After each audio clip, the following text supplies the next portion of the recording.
Maligayang pagbabalik mga kasolida. Sa wakas, approve na kay Bob Arum ang laban ni Inoue kontra Akhmadaliev or either Cuadro Alas, General Casimiro. Nadismaya nga itong si Bob Arum matapos ngang matalo ng isa pa niyang alagang si Luis Alberto Lopez. Ito nga ang dream fight ni Arum kay Inoue pag umakyat na ito ng featherweight division.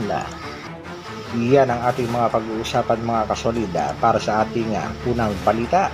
Top rank promoter Mr. Bob Arum naglahong parang bula ang inaasam na dream fight sa pagitan ni Naoya Inoue at Luis Alberto Lopez, ang former IBF World Champion. Yan nga ay matapos matalo ng Mexican Warrior na si Angelo Leo ang alaga ni Bob Arum na si Luis Alberto Lopez. Isang upset ng mga kasolid dahil knockout, tulog ang inabot nitong si Lopez sa round number 10 ng kanilang naging bakbakan. Medyo nakaidlip nga ng kaunti itong si Lopez pero gusto pa rin bumangon upang lumaban pero makikita natin mga kasolid hindi na talaga kaya itinigil na ng referee ang bakbakan. Sa kasalukuyan nga ito ng si Angelo Leo na may katatang 25 wins, isang talo ang kasalukuyang IBF World Featherweight Champion. Siya na rin ang kasalukuyang humahamon sa Japanese Monster Naoya Inoue.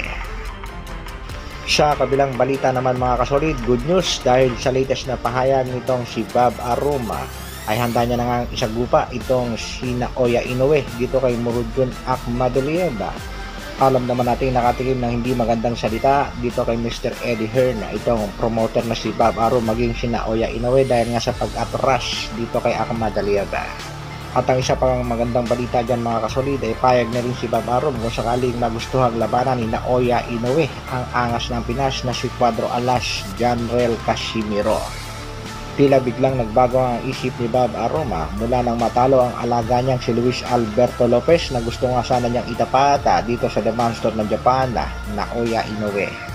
Ayon pa kay Bob Arum may gusto niya ring ilaban itong si Inoue sa labas ng bansang Japan kaya lamang mga kasolid ay medyo may katigasan din ang ulo nitong Japanese Master dahil gusto ng Hapon na bawat laban itong si Inoue ay ganapin sa bansang Japan at posible nga sa susunod na taon ay ang matinding bakbakan sa pagitan nitong si Junto Nakatani kontra nga dito sa The Monster ng Japan Naoya Inoue. Ito nga naging pahayag ni Hernandez. I think it could be next year if everything plays out the way it should, maybe sometime next year. Sa laban naman ng ating pambatong si Angas ng Pinas, General Casimiro. Angas ng Pinas mismo na nagsabing October 30 ng kanyang laban.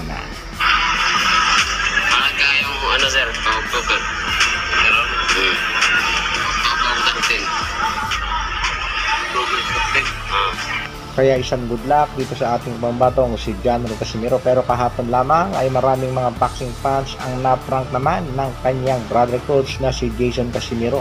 Ayon nga kay Jason ay sinipa na raw siya sa team Casimiro. Kaya mga kasolid, abang-abang lang sa official announcement ng Treasure Boxing Promotion. Hanggang dito na lang muna mga kasolid.